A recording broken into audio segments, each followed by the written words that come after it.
1925లో రాష్ట్రీయ స్వయం సేవక్ సంఘ్ మొదలుపెట్టినప్పుడు డాక్టర్ కేశవరావు బలిరామ్ హెగ్డేవర్ గారు స్వతంత్రం కోసం కొట్లేవాడు చాలామంది ఉన్నారు.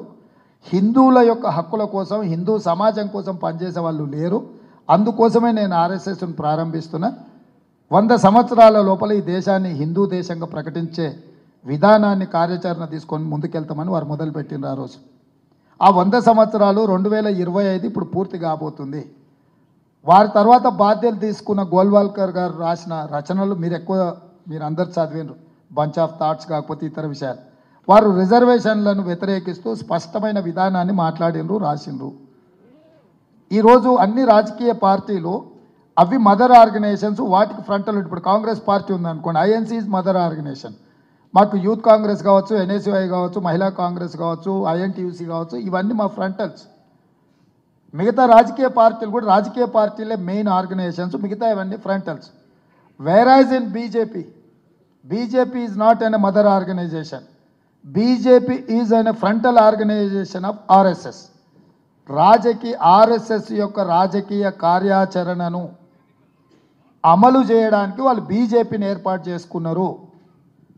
హిందూ సమాజం కోసం విశ్వ హిందూ పరిషత్తును పెట్టుకున్నారు, విద్యార్థి సమాజం కోసం అఖిల భారతీయ విద్యార్థి పరిషత్తును పెట్టుకున్నారు, రైతుల కోసం బీకేఎస్ పెట్టుకున్నారు, కార్మికుల కోసం బిఎంఎస్ పెట్టుకున్నారు, అగ్రెసివ్ మిలిటెంట్ యాక్టివిటీ కోసం బజరంగ్ దళ్ను పెట్టుకున్నారు, ఆదివాసీల కోసం వనవాసి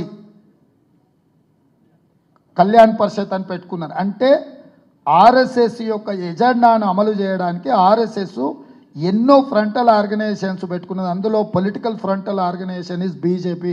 3 తలాక్, 370 article, citizen amendment act, uniform civil code, వీటన్నిటిని కూడా ఆర్ఎస్ఎస్ ఎజెండాలో ఉన్న వాటిని పూర్తి చేసిండ్రు.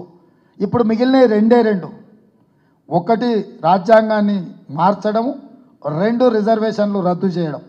ఈ రెండింటిని అమలు చేయడానికి 2/3 మెజారిటీ కోసం ఇస్ బార్ 400 పార్ అనే స్లోగన్ తీసుకొని 400 సీట్లు వస్తే 2/3 మెజారిటీతోని సభలో పాస్ చేసి మోర్ దాన్ 50% రాష్ట్రాలలో ప్రభుత్వాలు ఆమోదిస్తే ఆ బిల్ పాస్ అవుతుంది.